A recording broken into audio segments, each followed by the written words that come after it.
السلام عليكم ورحمة الله وبركاته. وأسماء يا سالم وإذن الله كسر دوادة يوتيوب شانلka Bake with Asumi ما شاء الله maanta waxaan idiin sameynaynaa Jack and Potato. Salim baa idiin soo dooray. Salim baa yidhi cuntadan sida loo sameeyo asxaabtaada la wadaag. Waa cunto yaro easy ah. Waxaan rajeynayaa inaad ka heli doontaan. Marka insha Allah maanta in the video gaasna isla sameynaynaa. Salim maanta maxaan sameynaynaa? Jack and Potato. Bal wax yar nooga sheeg maxay tahay? waxay tahay barando la kariyay iyo beans lagu daray iyo cheese. ما شاء الله. marka maanta taas isla sameynaa. Halkaad ku cuntaan? Schoolka.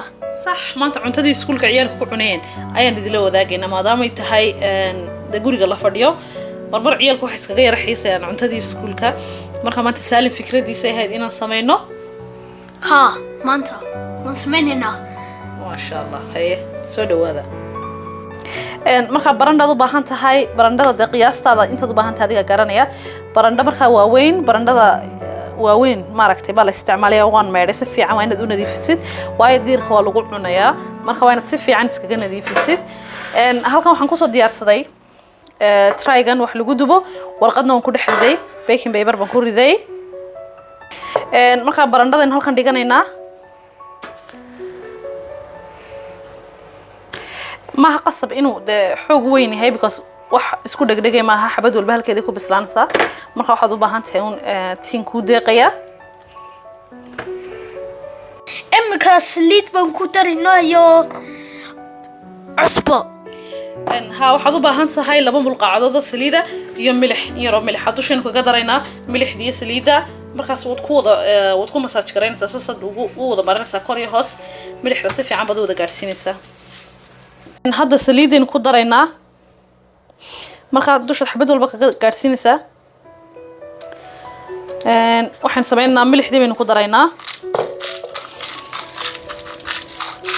marka gacantaada ula tagaysaa marka hadda waxaan sameynaynaa gacantiin ula tagaynaa massage gareynaa milixda iyo saliidin si fiican u gaarsiinaynaa yaa ilaan hadhow tola diirkani uu dubmaya waan dubaynaa ofinkan gelinayaa ofinka waan sii shitay 220 geey ofinkaaga halka ugu sareysad geynaysaa marka waad gelinaysaa 20 mirir markuu ku jiro ofinka waad ka naaqosaysaa 170 baad gaarsiinaysaa barandadu badanka dabka xooga uma fiicna se marka hore suud skinka uu si fiican ugu dubmo dabka wayn u dalacaynaa hadda ofinkan gelinayaa ofinka waxay ku jiraysaa saacad adigu waan uu bayaraan saacad ku jirto marka markii 20 minutes ku jirto waad ka naaqosaysaa 170 baad u geynaysaa marka haddana 40 minutes ka hadhay waxay ku jiraysaa ofinka hadda waan sii kulaysta ofinkayga waa kuleyl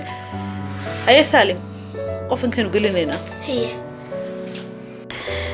ofinka waan ka soo saaray saacad bay ku jirtay waa kuleyl waan dubnay saasay way kaatay saasay brown u noqotay waa bisayl hay Salim sidee u egtay ka waran tii iskuulka ma way kaatay ما شاء الله beans iyo cheese mozzarella cheese baan ku darinaa mozzarella cheese iyo beans kana waan soo kululaynaa lama karinayo waa la kululaynaya haye hadda waxaynu sameeynaa insha Allah inaan isku darno dawaska easy waxaad sameynaysaa dhexda ka kala jaraysaa and then ka dhexda ka kala jartid waxaad ku darsanaysaa cheese-kii iyo beans-kii hay Salim beans-kii kan ma sha Allah you are a really good helper cheese beans-ka daasadu man ka shubay and then waan kululeeyay waan yara diiriyay si cheese-kuna si fiican ugu dhalaalo ma sha Allah waa kaas cheese-kaagana dushaad ka darsanaysaa Salim ku darnaa something else what else we need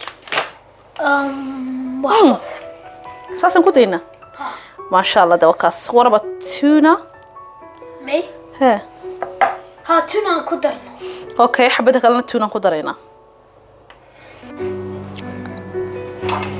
xabadana waxaan ku darsanaynaa سالم بعد تونا كدرنا سالم ما تونا تشيز بنكدرنا مسوح نكدرنا tuna and beans Tuna and cheese. tuna and cheese okay right إمكوا ولا خد. أو تبغى عنيسة سالمو Beans and cheese. not tuna one كاسبر كان معان. but why you said to ask كدرنا ما أنت متكون تشابين سر ها. هذا معنا وإذا يا عنيا معذقة. ما عنيا why هذه أشياء beans and cheese. أنا ما حنش عليه Tuna and cheese. we will see then عند عنس